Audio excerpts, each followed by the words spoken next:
রবিবার রাজ্য শিশু সুরক্ষা ও আধিকারিক কমিশনের উদ্যোগে ঊনকোটি জেলার কৈলাসহর রাংরুং উচ্চ বিদ্যালয়ে একদিনের এক স্বাস্থ্য শিবিরের আয়োজন করা হয়। এই স্বাস্থ্য শিবিরে উপস্থিত ছিলেন সমাজ কল্যাণ ও সমাজ শিক্ষা দপ্তরের মন্ত্রী টিঙ্কু রায়।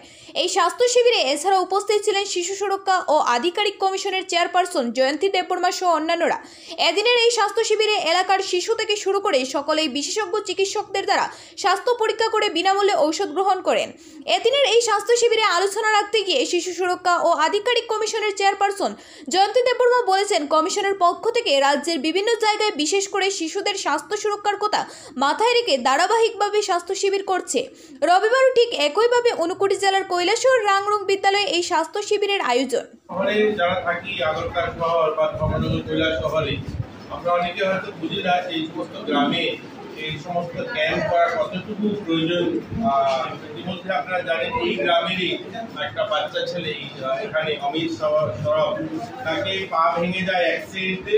সেই পা ভেঙে সে বুঝেও উঠতে পারে না যে চিকিৎসা করাতে হবে, তাকে হসপিটাল যেতে হবে। 2 মাস ঘরে পড়ে থাকি, পাটা প্রায় খারাপ হয়ে যায়, পা কেটে ফেলতে হবে, কিরকম স্থিতি হয়। তো এখানে সাংবাদিক বন্ধু এবং এখানকার আমাদের মহকুমা শাসক সবার উদ্যোগে তাকে চিকিৎসার ব্যবস্থা করা হয়। আমাদের চাইল্ড কমিটি হেল্প করে, আমাদের দপ্তর হেল্প করে এবং সে এখন সুস্থ হয়ে। এই কথাটা বলার অর্থ হয়েছে এই গ্রামীণ এলাকাতে, অত্যন্ত গ্রামীণ এলাকাতে চা শ্রমিক পরিবার যারা বসবাস করে তাদের দৈনন্দিন যে চলাফেরা বা তাদের যে দৈনন্দিন জীবনশৈলী এখনো অনেকখানি পিছিয়ে, তাদেরকেও এগিয়ে নিয়ে যাওয়া, তাদের চিকিৎসা ব্যবস্থা। তো আজকে যে উদ্যোগ, তাদের এখানে স্বাস্থ্য শিবির হচ্ছে, ডাক্তাররা যারা আসছেন তাদেরকেও শুভেচ্ছা জানাই। আমি আশা করবো আপনারা এই ধরনের গ্রামীণ এলাকাগুলোতে বেশি বেশি করে স্বাস্থ্য শিবির করা, তাদেরকে সচেতন করা, তাদেরকে আরো বেশি তাদের পুষ্টিজনিত যে সমস্ত সমস্যা রয়েছে সেগুলো পূরণ করা।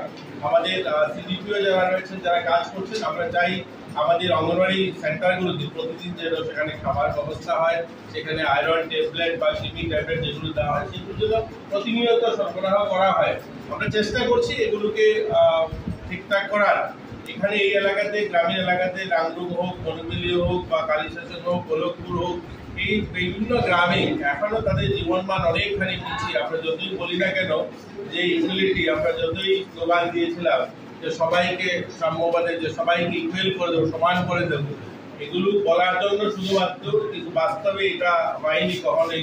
আমরা বলতে পারবো না বুকে হাত দিয়ে যে তাদের পরিবার থেকে আজও প্রধান শিক্ষক হয়েছে, ওসি হয়েছে, মাস্টার, পুলিশ হয়েছে, আমরা করে উঠতে পারিনি। সেটা কোন পলিটিক্যাল পার্টি করেনি সেটা নিয়ে বলবো না, কিন্তু আমরা সত্যি করতে তাদের জীবনমান উন্নয়ন করতে পারিনি। আজ হয়তো প্রধানমন্ত্রী নরেন্দ্র মোদীজির দৃষ্টি এই সমস্ত মানুষের উপরে পড়েছে, আজ আমরা তাদেরকে প্রধানমন্ত্রী আবাস দিচ্ছি। কিন্তু কতদিন পরে ত্রিপুরা রাজ্যের পূর্ণ রাজ্যের মর্যাদা পেয়েছে, 51 বছর পার করেছি আমরা। স্বাধীনতার 77 বছরে এসে ওই চা শ্রমিক পরিবারে আজ ঘর তাদেরকে দিচ্ছি, শৌচালয়, জল, আজ তারা সেই জায়গাতে যাচ্ছে। আমরা চেষ্টা করছি তাদের পড়াশোনার ব্যবস্থাও। আপনারা দেখছেন যে এই স্কুলটাই আজ মাত্রই 1 বছর 6 মাস হলো বাউন্ডারি হয়েছে। এই স্কুলগুলোকে সুরক্ষিত রাখা, এখানে শিক্ষক দেওয়া, এগুলোকেও উন্নত করা, শহরের আরো 10টা স্কুলের মধ্যে যেন তাদের ছেলেমেয়েরা ভালো পড়াশোনা করতে পারে, তারাও যেন মাথা উঁচু করে বাঁধতে পারে, এটা সরকারের প্রয়াস। এবং আমি ডিসিপিসিএল এর যারা সদস্যরা এসেছেন আগরতলা থেকে, আপনাদের সকলকে শুভেচ্ছা জানাই এই আপনাদের এই শুভ উদ্যোগের কারণে। আশা করব রাজ্যের বিভিন্ন প্রান্তে এই ধরনের চা বাগান এলাকা যেখানে রয়েছে বা জনজাতি গরিব অংশের মানুষ যেখানে বসবাস করে, সেই সমস্ত এলাকায় আপনারা এই ধরনের ক্যাম্প করবেন। এই কথাগুলো বলে আপনাদেরকে শুভেচ্ছা জানাচ্ছি। এই 1-2টা কথা বলি আমার আলোচনা